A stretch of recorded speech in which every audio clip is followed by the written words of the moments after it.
Hello everyone, you welcome our channel. तो देखिए, आज हम इस वीडियो में यूपीपीसीएस एचईओ एग्ज़ाम को लेकर बात करेंगे। जो यूपीपीसीएस एचईओ का एग्ज़ाम है, उसे लेकर हम किस तरीके से अपनी प्रिपरेशन करें और कहाँ से क्या कितना पढ़ना है उसे देखेंगे। तो देखिए, जो एचईओ का एग्ज़ाम है, इसका अभी सिलेबस आया नहीं है, आप सभी को पता है।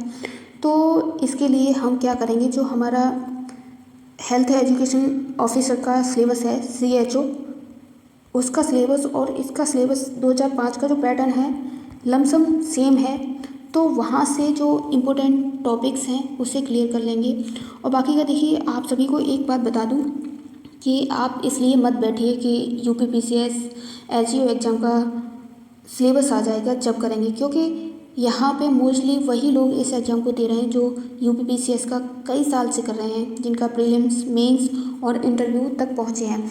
तो जो रैंक 200 पोस्ट है, रैंक्स में वही लोग ले जाएंगे और हम जैसे सिलेबस के लिए बैठे रहेंगे। तो सिलेबस के लिए मत बैठिए, हैंड रिटन नोट्स बनाइए और अपना जितना भी हो सके कंटेंट कंप्लीट करिए। क्योंकि देखिए, जीएस ऑलमोस्ट सबका कंप्लीट होएगा ही, क्योंकि प्रीलिम्स दे ही रहे हो।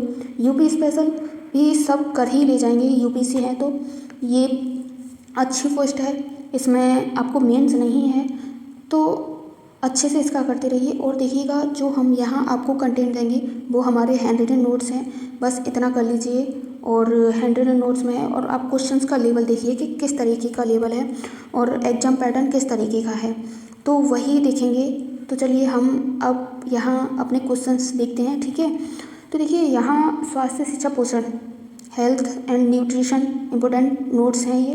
तो जो करतार सिंह समिति है, ये कब आई और ये किससे संबंधित है और इसका कॉन्सेप्ट क्या है, वो जितने भी पॉइंट्स इससे बन सकते हैं करतार सिंह समिति से, वो हम सभी यहाँ देख लेंगे। तो करतार सिंह समिति 1973 में आई और इसका क्या उद्देश्य है, तो ये ग्रामीण स्वास्थ्य सेवाओं का पुनर्गठन करती है।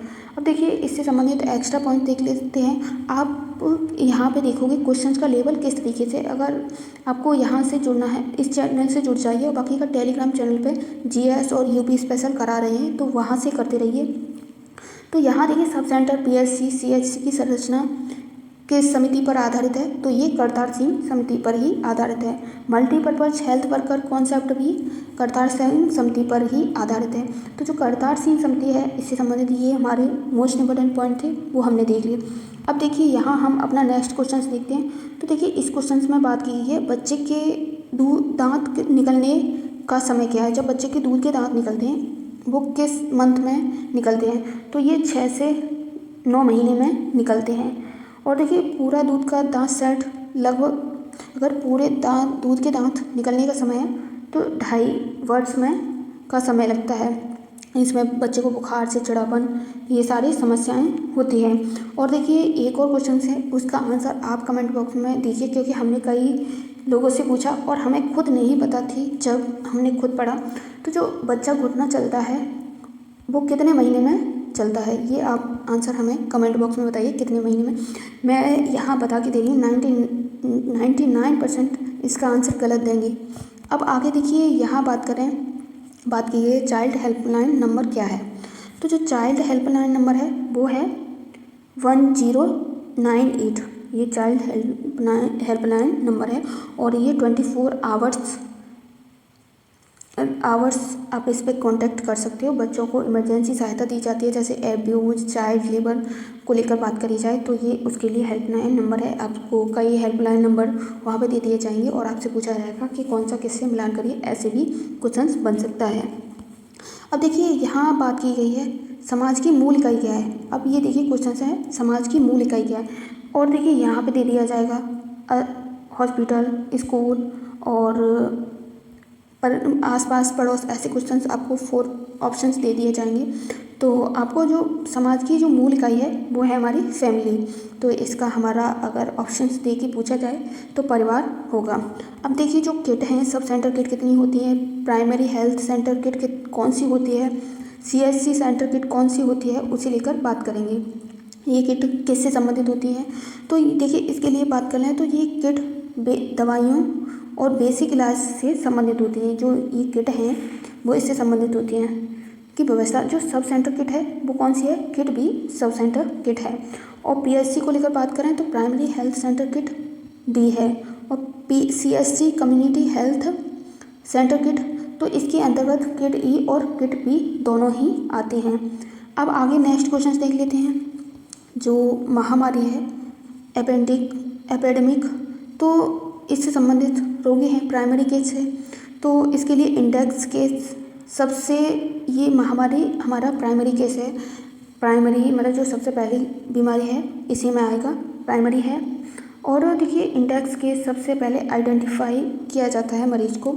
सोर्स केस सोर्स केस क्या है कि जहाँ से इन्फेक्शन हुआ है उसका पता करा जाता है। अब आगे नेक्स्ट देख लेते हैं। तो यहाँ बात करिए CSSM कार्यक्रम क्या है। तो इस कार्यक्रम का पूरा नाम को लेकर बात करें तो child survival and safe motherhood programme. ये बच्चे और माँ के स्वास्थ्य से रिलेटेड है। और शुरू किसने किया था, तो वर्ल्ड बैंक और यूनिसेफ ने इसे शुरू करा था। एक्स्ट्रा पॉइंट को लेकर बात कर लें तो मातृ एवं शिशु मृत्यु दर कम करना इसका लक्ष्य है। जो CSSM है इसका लक्ष्य है। और बाद में इसे RCH प्रोग्राम में शामिल किया गया है। बात की जाए इसे बाद में किस में शामिल करा गया, तो RCH प्रोग्राम में शामिल करा गया। अब आगे नेक्स्ट देख लेते हैं। तो सब सेंटर, तो जो सब सेंटर होते हैं पहाड़ी क्षेत्र और सामान्य क्षेत्र में, वहाँ पॉपुलेशन का कवर करने का स्तर क्या है उसे लेकर। तो जो पहाड़ी क्षेत्र हैं वहाँ पे 3 है। देखिए ये HEO एग्जाम में पूछा हुआ क्वेश्चन है। अब देखो हो सकता है यहाँ पे पूछ लिया जाए सामान्य जो है वहाँ पॉपुलेशन कितनी कवर करी जाती है सब सेंटर पे। तो जो 5000 पॉपुलेशन है वो सामान्य में कवर अप करी जाती है। अब आगे नेक्स्ट पॉइंट देख लेते हैं। मेडिकल रिकॉर्ड की संपत्ति है। मेडिकल रिकॉर्ड किसकी संपत्ति है इसे लेकर बात करी है। तो पूछ लिया जाएगा मेडिकल रिकॉर्ड किसकी संपत्ति है, हॉस्पिटल की है या फिर जो रोगी है उसकी है, परिवार की है, समाज की है। तो जो मेडिकल रिकॉर्ड किसके पास रहते हैं, वो हॉस्पिटल के पास रहते हैं। ऐसे करके आपसे पूछ लिया जा सकता है, ठीक है। आगे देखिए, अगर आप सभी को कंटेंट अच्छा लग रहा है तो प्लीज़ लाइक शेयर सब्सक्राइब भी करिए चैनल को। इस चैनल से जुड़ जाइए, काफ़ी हेल्पफुल होगा आने वाले टाइम में आपके लिए। अब यहाँ देखिए क्वेश्चन है, क्वेश्चन नंबर 10। शिशु को माँ की इम्यूनिटी रोग प्रतिरोधक क्षमता लगभग कितने महीने तक बच्चे और माँ की इम्यूनिटी सिस्टम एक दूसरे से जुड़े रहते हैं। तो ये 3 महीने तक जुड़े रहते हैं। आपने देखा होगा बच्चे में 3 महीने तक बच्चे में और माँ में अजीब सी गंध आती है। वो इम्यूनिटी सिस्टम 3 महीने तक उनका जुड़ा रहता है। पहला दूध बहुत इम्पोर्टेंट है।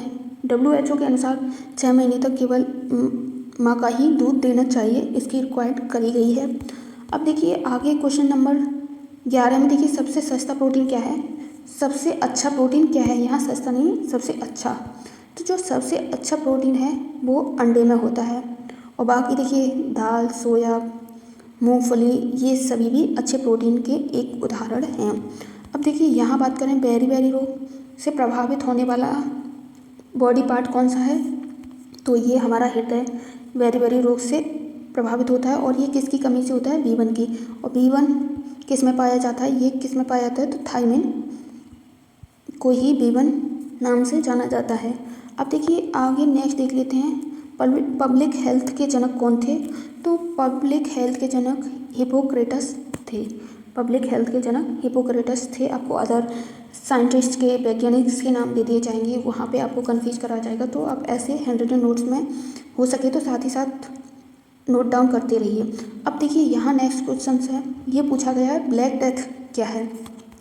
एक ब्लैक डेथ नाम से बीमारी है और ये क्या है, तो जो ब्लैक डेथ है इसे ही प्लेग कहा जाता है। जो चूहों से होता है, चूहों के टिश्यू से होता है, वो प्लेग बीमारी को ही ब्लैक डेथ के नाम से भी जाना जा सकता है। अब देखिए जो करंट अपडेट एक्स्ट्रा पॉइंट है 2025-26 के लिए इम्पोर्टेंट है, वो यहाँ देख लेंगे। तो देखिए आयुष्मान भारत योजना को लेकर बात करें तो जो आयुष्मान भारत योजना है ये गरीब परिवार को 5 लाख तक का फ्री इलाज को लेकर बात करी गई है। हेल्थ एंड वेलफेयर सेंटर बनाए जा रहे हैं इसी लेकर। और देखिए ये पूछा जाए आप गवर्नमेंट हॉस्पिटल में इलाज कराते हो तब भी आपको इस योजना का लाभ मिलेगा, और प्राइवेट हॉस्पिटल में इलाज कराते हो तब भी इस योजना का लाभ मिलेगा। अब देखिए यहाँ मिशन इंद्रधनुष है, ये किससे संबंधित है? तो ये बच्चों और गर्भवती महिलाओं का जो टीकाकरण है, वैक्सीनेशन है, उससे संबंधित है। अब देखिए यहाँ बात करें कि पोषण अभियान किससे संबंधित है? तो पोषण अभियान कुपोषण खत्म करने से संबंधित है। बच्चों और महिलाओं के पोषण पर फोकस किया गया है। अब देखिए NHM को लेकर बात कर लें तो जो NHM है ये ग्रामीण और शहरी राष्ट्रीय स्वास्थ्य मिशन के नाम से इसे जाना जा सकता है, अगर इसकी फुल फॉर्म पूछ ली जाए। ग्रामीण और शहरी स्वास्थ्य सेवाओं को मजबूत करना इसका मोस्ट इम्पोर्टेंट पॉइंट है।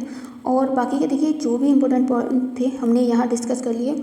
और आप सभी को बता दें कि हैंड रिटन नोट्स आप सभी साथ ही साथ तैयार करते रहिए। और घटना चक्र पूर्वावलोकन PYQ है, जो भी अब तक एग्जाम्स में पूछे गए हैं उसे अच्छे से कवर अप कर लीजिए। आप सही वे में स्टडी करते रहिए। बाकी का एग्ज़ाम डेट सभी को पता ही है। सिलेबस अभी आना है तो सिलेबस में कुछ ज़्यादा चेंज होगा नहीं, यही रहेगा। लमसम हो सकता है 1 2 पॉइंट ऐड कर दिए जाएँ, हटा दिए जाएँ, बस इतना ही होगा। बाकी की आपकी कोई क्वेरी हो और क्लास को हम कंटिन्यू रखें, इसके लिए आप कमेंट बॉक्स में आप बता सकते हो। तो आज के लिए बस इतना ही। Thanks for watching this video.